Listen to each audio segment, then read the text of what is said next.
Thanks so much, Sam, and good to see all of you today. I have been on staff at Saddleback about 10 years and have worked in several different areas, but for the past few years, I've actually been working primarily with our small groups team, what we call our connections team. And so I work with the pastors who oversee small groups and all of the kind of the first steps into the church at all of our campuses. Do a lot of coaching and supporting and that kind of thing with that team. But I also, one of the things that has kind of traveled with me the whole time I've been at Saddleback is I oversee our intern program here at Saddleback, and it's probably my greatest love. Actually, it's the passion that I have because it's about leadership development, and leadership is a big deal for me. I'm sure it is for all of you as well. But I've been a student of leadership, I suppose, as long as I've been in ministry, and so I thought maybe today what might be most helpful is just to talk about a few leadership principles, maybe things that you have already thought about or things that you are already doing, but things that I thought just might be helpful to revisit today. And I'm going to talk about them kind of at three different levels. The first level would be sort of the immediate leadership, and I'm sure these are things that you are already thinking about and doing. But I think from a leadership perspective right now, one of the first things that we have to deal with is simply the fear that people are feeling. Um, it's hard to lead people when their thinking and their perspective is dominated by fear. But frankly, there's a lot to be fearful of right now, and so I think we have to deal with that reality. And I think there are a couple of levels that we can do that with. One certainly is the spiritual level. I know in the last couple of weeks, I have had so many conversations with people who are, number one, they're afraid of the virus itself. And so I have reminded them, and frankly, I've reminded myself, I think, every day as well, that the virus is not in control. God is in control. And we can be certain of that. But even saying those words to people, I think, are very, very helpful. It helps to allay some fears. The other big fear that I've run up against, and I'm sure it's the one that I'm thinking about as well, is economic fear. That a lot of people who are losing their jobs, businesses that are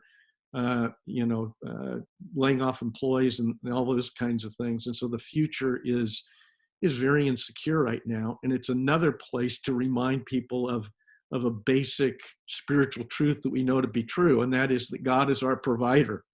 The economy is not our provider. Our jobs are not our provider. God is ultimately our provider, and He'll figure out how to provide. Doesn't mean we don't have a place in that.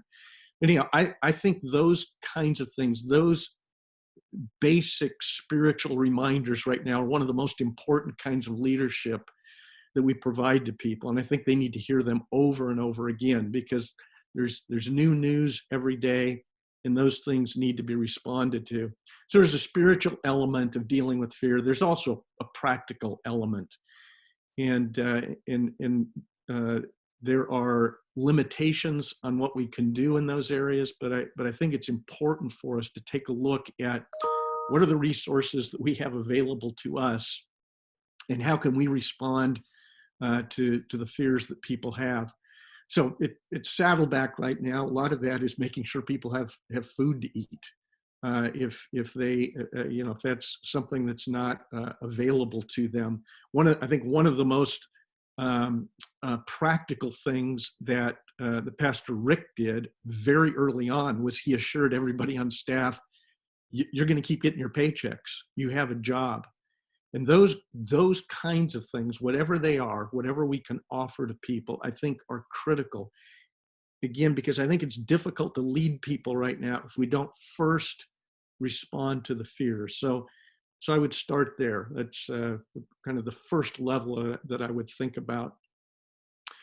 When we have responded to their fears, then I think we have the potential to turn people to, instead of thinking about taking care of themselves, to instead to begin, to turn their vision, their perspective outward a bit. And this is the place where I think it's important for us in leadership to come back to, the basic things of vision and mission, probably tailoring it to our time and place, but reminding people why we're here and what God wants to do through us. I'm sure you've all thought about vision and mission a lot. I think we all do in ministry. Let me give you a real quick little framework that might be helpful for you to think through. It's one that I use often with my teams and when I'm talking to other churches. And that is this: when you look in the Bible and you look at when God called people to leadership, there was essentially a 4-step process that he always took leaders through. And the process always began with God showed leaders a problem. He revealed a problem to them. We can use Moses as an example, but it holds true in just about every leader. The problem that became obvious to Moses was the problem of the Hebrews being held in oppression. So Moses noticed that problem. The second step in the process is that God builds passion in us for the problem. And God made Moses passionate about the problem of oppression. We know he was passionate because he was emotional about it. Moses was an angry guy, so angry that he actually murdered an Egyptian slave master when he was abusing a Hebrew slave. So it starts with a problem. We develop passion for it. The third step God always used with leaders is he gave them a purpose. He gave them a way that they could address the problem. And for Moses, it took actually many years for God to reveal the purpose to Moses after he'd become aware of the problem. But God told Moses, you're going to be a judge. You're concerned about oppression. I'm going to make you the lawgiver. You're going to help people by bringing the law to them and bringing justice to a people that are experiencing injustice. So it's a purpose that God gave Moses. The last step in the process every time is that God gave every leader a promise. The purpose was what God gave the leader to do to address the problem. The promise was what God wanted to do about the problem. And in Moses' case, God said, you be the judge. What I'm going to do, though, is I'm going to release these people from slavery, and you're going to take them literally to a new promised land where they become a free, independent nation. And God's promise is always bigger than what we can do, obviously. So we need to know our purpose. What is it we're supposed to be doing? But we also need to know what God's promise is. What is it that God wants to do? And so I mention that because this is a time, I think, to come back to that kind of framework for the people that you're leading. We obviously are surrounded by problems, but what we as leaders need to be doing now is we need to be reminding people what God has called us to do. What is our purpose? And we need to be reminding people of our vision. What is it that God has promised? And so as you're leading your churches, I would come back to that and I would remind people of that. The application of those things may be different right now, but what you don't want to lose sight, you don't want to go off on a different path than what you've been going on. You want to respond to your same purpose, keep doing what God has called you to do, keep pursuing the promise that God has given you. I think that's a framework that's important to bring to people. So that's kind of second level. First level, respond to the fears. Second level, remind them. Here's what our mission is. Mission individually, our mission as a church. Here's what God has promised. God's promises don't change just because a virus is hit. We can still continue to pursue God's promise. We may do it a little differently than we've done it in the past, but we're going to keep going after what God has promised us to do. And then a third level, perhaps a little more practical level from that, is to come back to what I think are the primary leadership behaviors that we should be practicing all the time. And there are three that I'll mention. There are actually four. One of them is learning, and we're doing that together right now. We're learning. That's great. we need to have people pouring into us so that then we can lead others. And so I commend you for taking the time to make sure that you're still learning. You need to keep doing that. But once we've learned, there's some leadership behaviors, I think, that we need to exercise. And there are three, and I'll give them to you right off the bat because I think they're the leadership behaviors that Jesus practiced. The first one is loving. The second one is building. And the third one is teaching. Loving, building, and teaching. Loving is hopefully what we're doing all the time, but Jesus' leadership was based on love. And we have tremendous opportunities to love people right now, huge opportunities to love, to respond to needs. Sometimes it's just spending time with them. I was on the phone for about 45 minutes this morning with a gentleman who just needed somebody to kind of listen to him talk. It's one of the most effective ways we can love people. We love people with our attention. We love people by being a safe place for them. And we love people by giving them direction. But here's the critical thing about love. Love was so key to Jesus because love is the way that Jesus built influence. Jesus never held an official, formal position of power, but he was incredibly influential, incredibly powerful because he loved people. And this is our time to love. We don't love so that we can get influence. But what I would suggest to you is that we need to be loving people right now because it's the right thing to do. But understand that as we respond to people in love, as you respond to people in love, your influence with them is going to grow.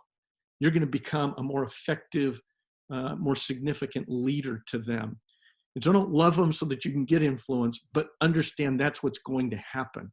And so be ready to take advantage of that. So we need to love people. We need to build a community of influence. What do we do with our influence? We don't use our influence to produce results. We use our influence to build community. Jesus said to Peter, he had all kinds of influence with Peter, and he says, Peter, I'm going to use that influence to build my church. We are here to build a community, and this is a time for community building. We love people, all the things that we can do to build community. And I know it's tricky right now. We're dealing with it all the time here at Saddleback. You know, you've got to operate in this environment. We look at people on a screen instead of being able to sit in a living room with them. But this is powerful stuff. And so building a community, but I would say not just community, it's a community of purpose and promise. And so in your times together with your people, this is where remind them of your mission, remind them of your vision, remind them of their purpose, their vision, what God wants to do through their lives. So it's not just connecting for connection's sake, it's connecting with purpose and with promise. And as leaders, that's what we need to be doing right now, is to build our communities in that way. Rick has said it to us several times, I suppose, over the last 2 or 3 weeks. He says, bad time in the world is a good time in the church. And this is a time for us to be building, not a time for us to be backing off. We should be building because people are looking for that right now. So loving, building. The last thing I would say is the last leadership behavior that I'll mention is teaching. It's a time to teach people. And maybe one of the most powerful ways we teach them right now is not so much with our words, but with our actions. The values that we demonstrate right now to the people that we are leading, the people that we are serving, send a powerful message. Again, I'll go back to what I started with in the beginning. There's a lot of fear. And if we can demonstrate how to live in the place of that fear, the eternal values that God has given us, we will be teachers just by our examples. Words can help too, and it's an opportunity to do that, but be an example right now, because the way that we respond is helping other people to know how to respond as well, and it will help to develop them. So those are some thoughts from a leadership perspective. Hope they're helpful to you. Dang, Dave. That's pretty awesome. I haven't heard you. That's like, wow. We gotta spend more time together, Dave. Oh man, thank you for sharing that. That's I think exactly what we all needed, and I think like even that segment of this talk would be so helpful for all those that have joined us in these lunch and learns, and also those who are part of our community, learning community in Purpose Driven. So thanks for sharing that. Again, if you have questions that you want to ask Dave, feel free to start asking that on the chat, and then at the end of about halfway through our time, we'll make sure that we'll begin to answer some of that. But I love how you kept it. Even with the problem, passion, promise, and purpose is all the P's. That's how we got to do it at Saddleback, right? And Guillermo from Miami, he pointed that out, and so thanks for sharing, man. Wow, that was awesome.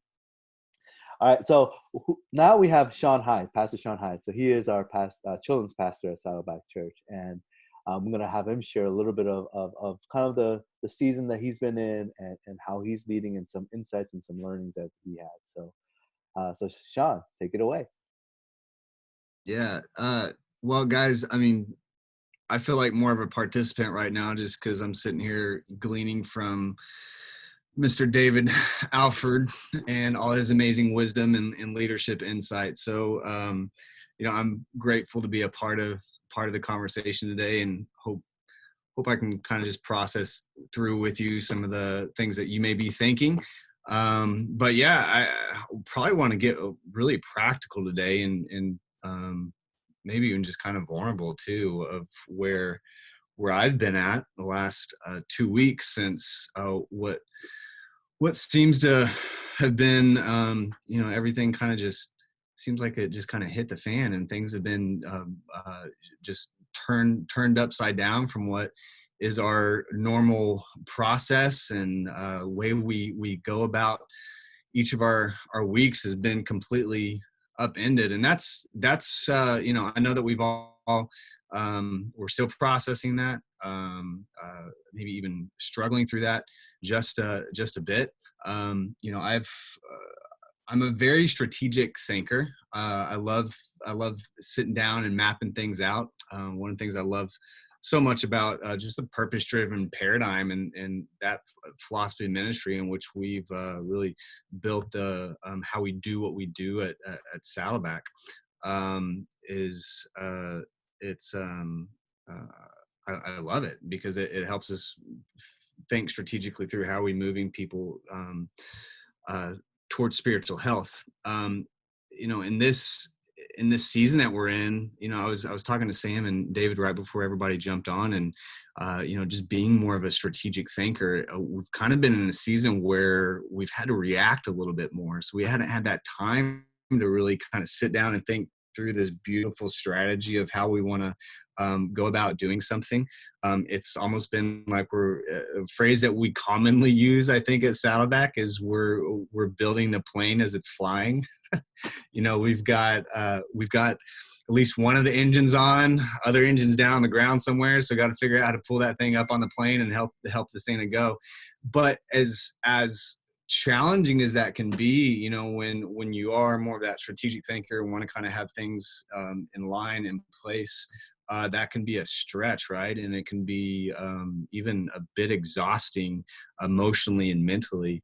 But at the same time, you have to kind of, I've had these moments of just kind of taking a step back and being like, whoa, this is beautiful. We're flying a plane with one engine. Like, this is awesome. It doesn't have the wings not even completely on, but it's working and we're doing it.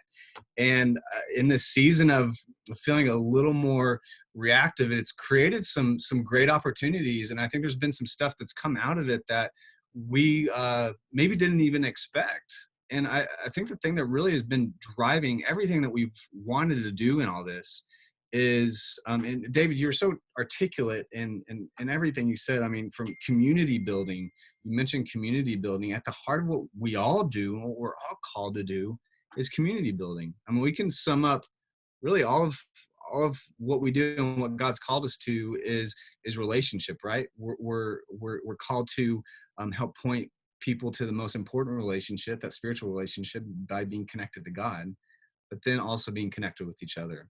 And that's been one of the just neat things in all of this, is that we've seen the church rise up and be called to action, even in their homes, of just reaching out, picking up a phone and saying, hey, how are you? Creating some great opportunities for community.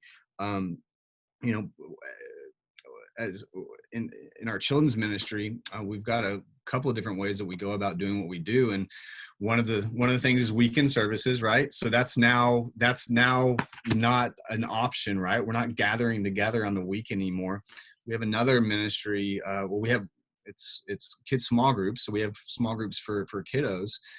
Those have not been able to meet. However, via this amazing tool called Zoom and whatever other thing, we've been able to maintain connection. It's not as great as we would like it, especially for any of the extroverts in the room right now. This is probably extremely excruciating. Like I can't touch you. I can't be in the same room with you. But it's been such an amazing tool for us to be able to use, empowering our volunteers who lead those kids small groups to reach out, even if it's for 5 or 10 minutes, with our kiddos. Now those groups have been super chaotic when they get on that Zoom call, and we've got we start our small groups at about 5 years old and go all the way up to 6th grade. So you can imagine my son is I've got a 6-year-old and a 3-year-old. And so my 6-year-old's in one of the groups, and he's like, what in the world is this Zoom thing? This is like the Brady Bunch here, which he doesn't know that reference, but that's my reference I've been using lately, because that's really what it's been. um but he's sitting on the group, and you got somebody moderating it, right? And they ask a question and he raises his hand, and then he's not seen in the group because they're on the other page over here, and gets his feelings hurt. So that's been interesting. But it's been neat to see in all that, with our leaders have been able to still maintain connection with our kiddos.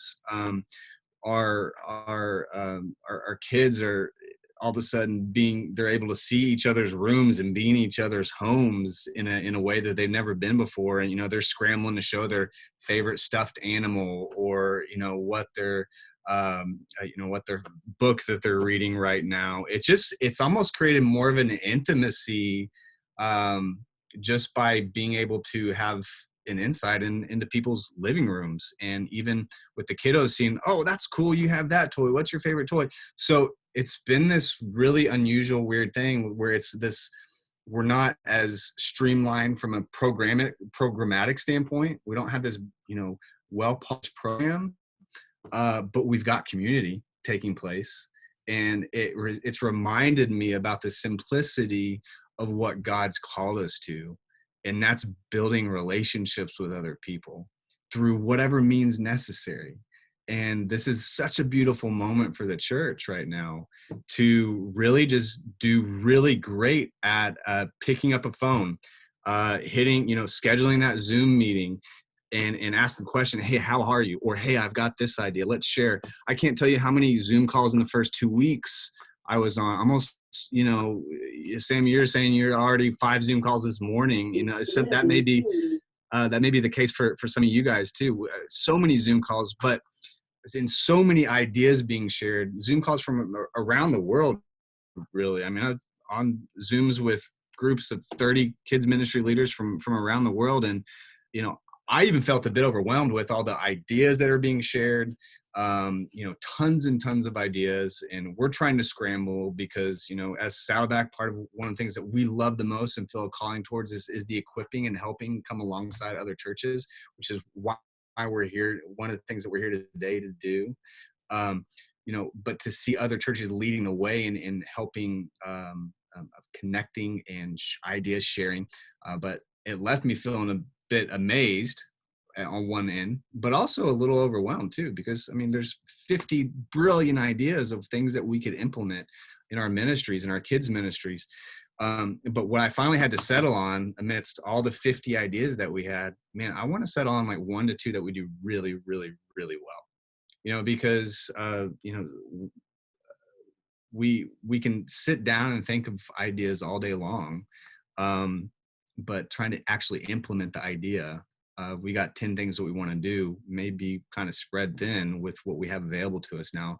But what we can do really, really, really well right now is connecting with the kids that God's entrusted to us, connecting with the families that God's given us some influence over to be able to speak into. So we've looked at these two audiences in our children's ministry right now, our parents and our kids, and what are we doing, or how can we create community within those two groups? And so we want to provide as many resources as we can with the parents. Just a couple, maybe even really practical ideas, just through, we started a Pinterest page. This is kind of getting into some of the how, what we're doing, but maybe just a couple ideas on just some of the equipping things maybe you guys could consider, and maybe you're already doing this. We started a Pinterest page though, just Saddleback Kids Pinterest page. And just, we're pointing parents to go to that. As they're at home, they're now the teachers in their home. They've always been the teachers in the home, but now they're really the teachers in their homes. We want to equip them with as many ideas and things. So we've uploaded a bunch of content on our Saddleback Kids Pinterest page. We're using really low production value videos that I'm shooting on my phone or on a computer and saying, hey, Mom, Dad, maybe think about this week. But we're throwing our content onto saddlebackparents.com. So I'm pushing you to that. Just maybe it would inspire some ideas for you and in your communities too, and how you're leading. So we want to do that really well with our parents the best that we can. We want to with our kids, we just want to keep on maintaining connection. I was in a little Zoom meeting yesterday, and we're really the biggest tool that we have available to us is digital platforms, right? And I'm experiencing some digital fatigue, to be honest with you. I mean, there's some Zoom fatigue going on. I've wanted to do something just really super practical that's outside of the digital space of with our kids. So we want to write letters to our kiddos. We want to say, hey, we miss you a whole lot. Let's redeem snail mail. Snail mail is awesome, and it's even more awesome now. So we're working to write letters to our kiddos, and we're also empowering our kiddos to write letters to each other via mail, but just to really make sure that we are doing a really good job at encouraging and challenging our parents to maintain community, and for us to be in community with them, and also the same thing for our kids. So we're building this plan as we go. And what's brilliant about this is that we're in a space where there's all these idea shares going, and best idea, I think, wins the day in your community and the community that God's called you to lead in. And that may not be you're coming up with here's 10 things, but man, we're doing the 1 to 2 things. So that's what I would encourage you to do amidst all the ideas going around, especially whether you are the children's person, or you are leading you have a kids person, or whether that kids person is a volunteer or not. Challenge them to just think through what is the one thing that we can do really, really well right now in this season. And it doesn't have to be super polished.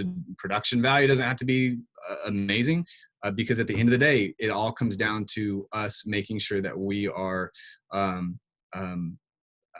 building community and being in relationship with those that God's called us to influence and care for. So that's a couple of just thoughts. It's kind of a little bit random, but wanted to just share a couple of those things that are in my heart today as I was thinking through what to talk about with you guys. Awesome. Thanks, Sean. We did have a question about, I know we talked about the Pinterest, but can you go a little bit more into detail of some of the ideas that you guys did settle on? This is a question from Jacqueline. Yeah. So with I've got some staff that I have the opportunity to lead, and they've got some volunteers that they lead as well.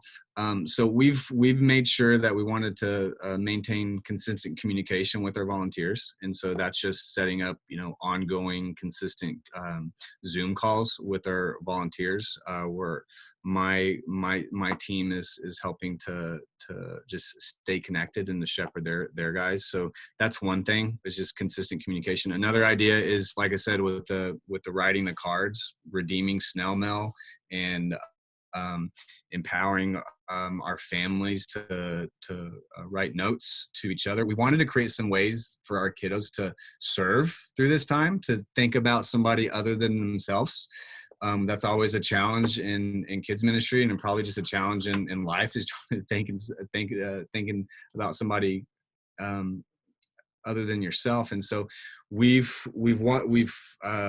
challenging our kids small group kiddos to put together just a care box. We're going to provide them with some invites to join Saddleback Kids online, and for their parents to join Saddleback Church online.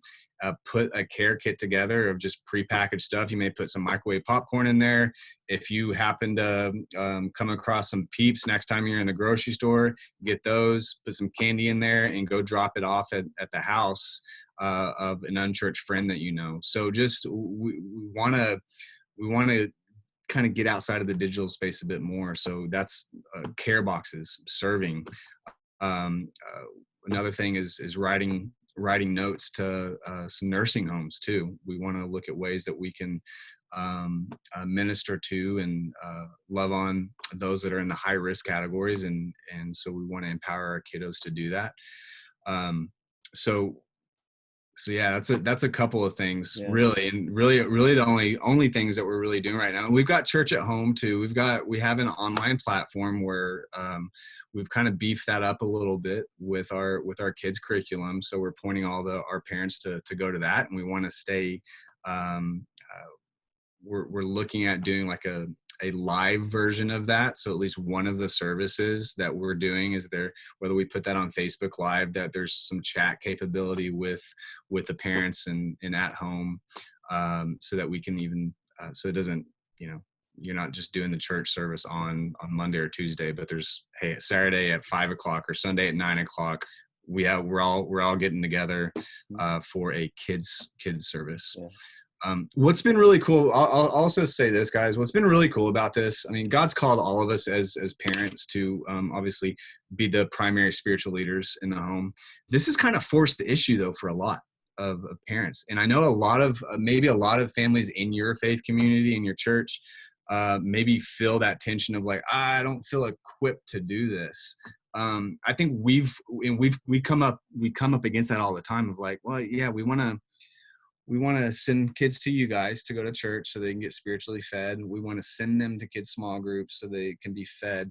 But now parents are really being forced with, oh, I've got to do this now. How do I do this? Well, it's obviously super simple, right? We just lead really, we ask little questions. Hey, what did you learn in the lesson today? But so we want to equip our families too. And so that's something to keep in mind too, of knowing some of your families may even feel a bit overwhelmed, not only with homeschooling their kids, but, oh my goodness, I've now really got to intentionally disciple my kids at home too, knowing that they're not going to be going to a church service in order for that to happen. So keeping that in mind on resourcing parents as much as you can, getting on, making a video saying, hey guys, you can do this. It is, you don't have to go to seminary in order to disciple your kids. Here's the 3 questions that you can ask them after the church service that you do online, or the kids curriculum that you're pointing them to. So it's another thing that comes to mind. Cool. I don't know if you guys have, I mean, I'm sure you guys think about this, but this is going to be a very popular question is, what are you guys going to do for Easter? And if you don't know, then just say don't know. But, I know it's coming up, and a lot of people are asking that question of what we're trying to do and how we're rethinking Easter in a sense. So in the children's world, what are some ways that you're approaching Easter? Yeah, well, we've fortunately been able to not have to, we've got a team that develops content for we develop our own kids curriculum in-house. By the way, if that's something that your kids team, your kids volunteers have been like, what are we going to use, guys, that's readily available to any of you guys that want to use that.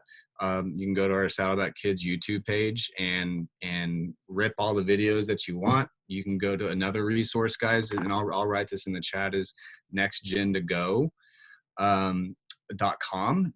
We're actually giving away our Easter series. So you can go down and download that if you're looking for a kids curriculum to use. There's an early childhood version of that, and there's also an elementary version of that. So it's available to you. But what are we doing? We have our content on saddlebackkids.com/online, and go check out the page. Maybe that could be some inspiration to you. And when you look at your own website, how can we, duplicate it? Link to our website if that's something that you guys want to do too. That's an easy way to do it, because we're currently in our Easter series right now, and that if that's something that you want to use, go for it. But we've got we're pointing all the families to go to view online our kids curriculum, and then we also attach, for each of the age groups, we'll attach on the website, you can download like an activity page that you can do at home, coloring page and all that stuff. And then there's going to be some questions, like 3 to 4 questions that you can ask the kids after you viewed the service with them. So it's a full-on church at home experience that we have. And so that's not just for Easter, that's kind of every weekend that we have. We're not really doing anything super, super different for Easter. However, there is one thing. We wanted to try to create some live interactions with some of our characters that we have. We call our early childhood puppets that we have, they're called Scuppets. So Saddleback SK puppet. Anyways, we call them Scuppets. All right. So we're going to bring one of them on Facebook Live just to have some interaction with the kids. They're all fans of one of them named Winston. So we'll bring him on, and he'll be able to talk and interact with the kids. So, but really, we're not going to do, there's not, I'm sure we could do several things, but we're very limited on some of the things that we would typically do programmatically around Easter.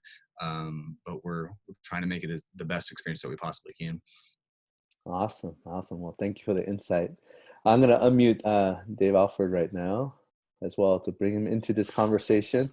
So there was a question about evangelism during this time. And so maybe, David, you could just share, just in the larger context of Saddleback Church, how we're thinking about building those bridges and serving and evangelizing in this season.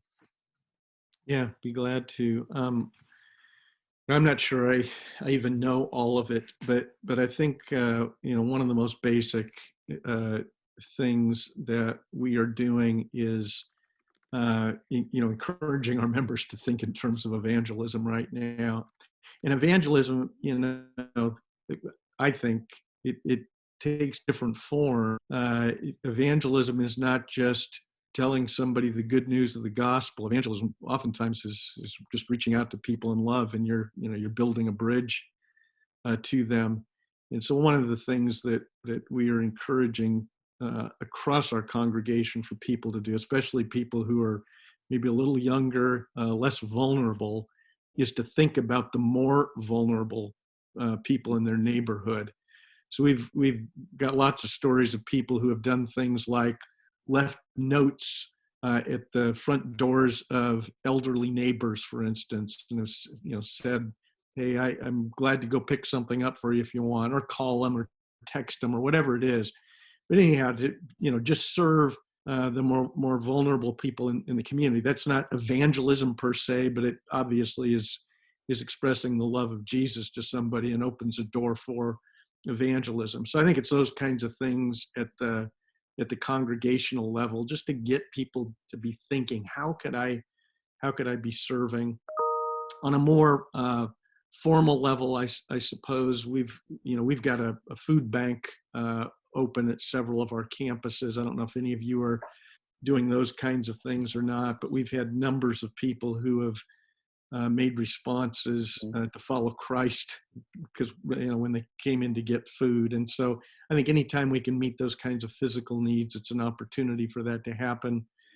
Certainly having it happen in our small groups, and we're encouraging again those groups to do evangelism that way. And then I suppose at the highest level, we're Easter's a week from Sunday, and that's usually a big time for evangelism, obviously.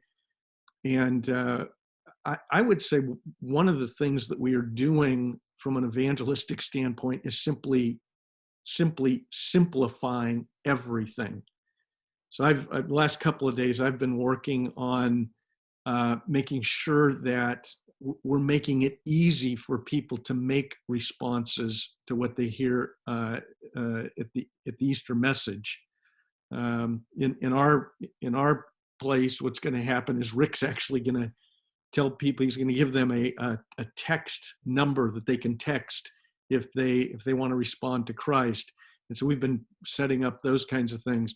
But typically on Easter, we'd have a whole bunch of ways for people to respond. We are simplifying. And it's basically, our message is, do you want to get saved, or do you want to get it in a small group?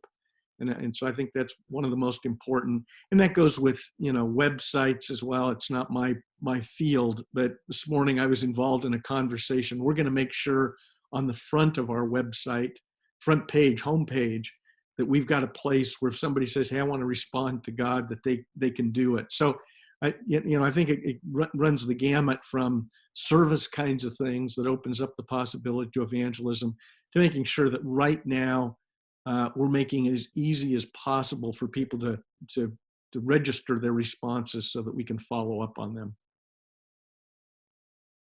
Great, thanks for that. So we're almost out of time, but as usual, we'll hang out a little bit longer after our call for those who want to hang out. But one of the things that, since this is our last Lunch and Learn for this season, we'll bring it back, is this idea of we spent the last couple of weeks spending time together talking about ideas, right? So we're all part of this idea kind of collective.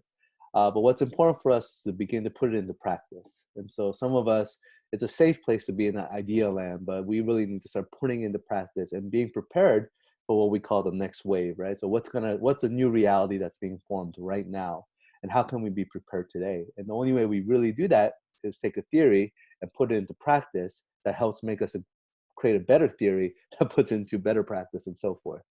And so what we're going to introduce to you now is what we're going to provide, from Purpose Driven, of how we want to come alongside you.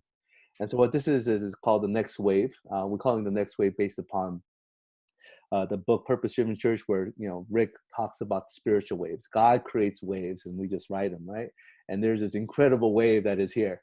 And so how can we prepare ourselves and be ready to ride this wave that He has created? And part of that is not showing up saying Saddleback has all the answers, but how do we create the space for us to learn together and to adjust, and kind of like this, but in a more purposeful way of bringing people that are in the same context and the same size and even the same roles together so they can learn together. And so what this course really is a bunch of learning communities that we're building where people who are in kind of the same stages could work together. So we have church planners. There's a very specific, right now I'm talking to a lot of church planners right now, and they're like, all the planning is just out the door and they're going to launch this Easter, right? So they had everything lined up and it's all out. So there's that group. There's also those who was in the model of, in the season of revitalization. They're like, man, our church has been on the decline and we've been trying to work things out, and this just disrupted things to a whole nother level. And so we want to create these learning communities based upon where everyone's at, also to be geographically based as well. Because some of the concerns that New York City has right now is very different than what maybe Idaho has or Washington has. And so we want to really make sure that one of the things that Saddleback has is this incredible convening power of bringing people across denominational boundaries and stuff to come together and to learn together. And so what we're going to focus on in the training side of things is going to be the purposes, the Great Commandment, the Great Commission. So the things that don't change will always still be there, and that'll be kind of the anchor that we'll do our training with.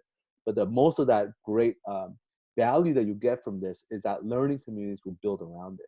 So we're going to talk about leading your church to change. We're going to talk about authentic leadership. We're going to talk about worship, fellowship, all the purposes, how to become a purpose-driven church.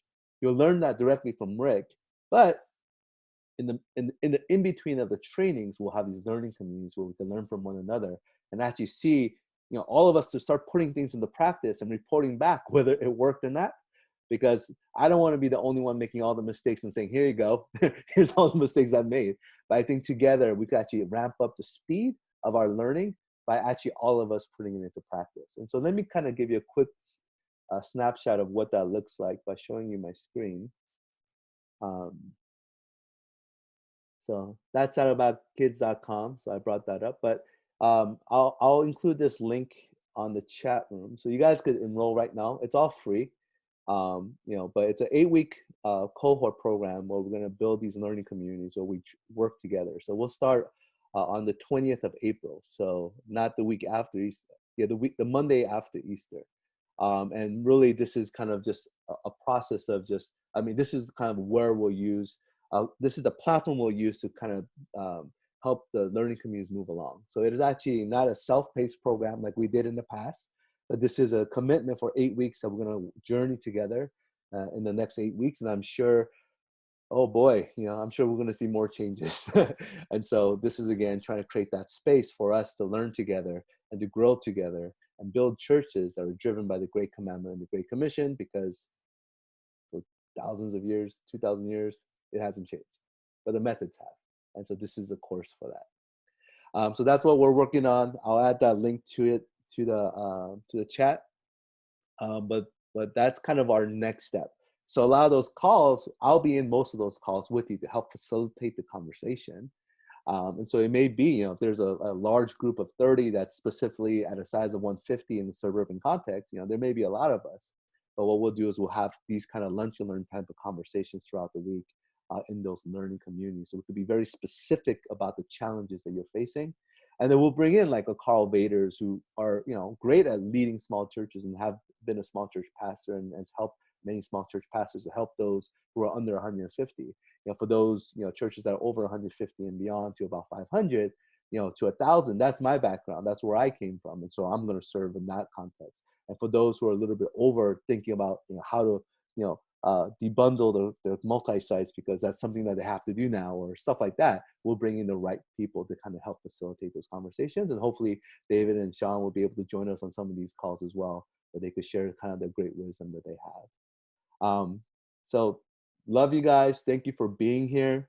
I'm actually going to ask Pastor David to pray for us to close us out. But remember, we're going to stay online. So if you guys want to hang out and chat, because I know this was more of a one-way conversation this time. But I just want to make sure that, we have conversations after this. And then the famous Google Doc, that's almost ready. I was just waiting for this call to be done so that I could send out one email with that document that has all the things that we've learned and all the resources that we talked about in a single place that you could click on the link and they'll take you to that. Alrighty? All right, so let me unmute you, Dave. And if you could pray for our time. And then after he prays, then I'm going to stop the recording. And then now we could talk about things that, that we don't want recorded. All right? Okay, let's pray together. Lord, thanks for each of these leaders. And don't know all of their roles, but you do. And you have called them specifically to what you have them doing right now. And I thank you for their lives, for their commitment, for their gifts, and for your calling on them. And pray that you would give all of us wisdom in the places that we are serving. We know, Lord, that you are not surprised by this virus, this crisis, and in fact, that you can take it and you can use it for good. In fact, that's your promise. And so we want to be part of that, Lord. So would you give us insight and wisdom and direction? Help us to be leaders who are positive, because we know that we're serving a God who's going to bring about good ends to all of this. And so we look forward to seeing what you're going to do, and thank you for letting us be part of it. We pray all of these things in Jesus' name. Amen. Amen. Amen. All right.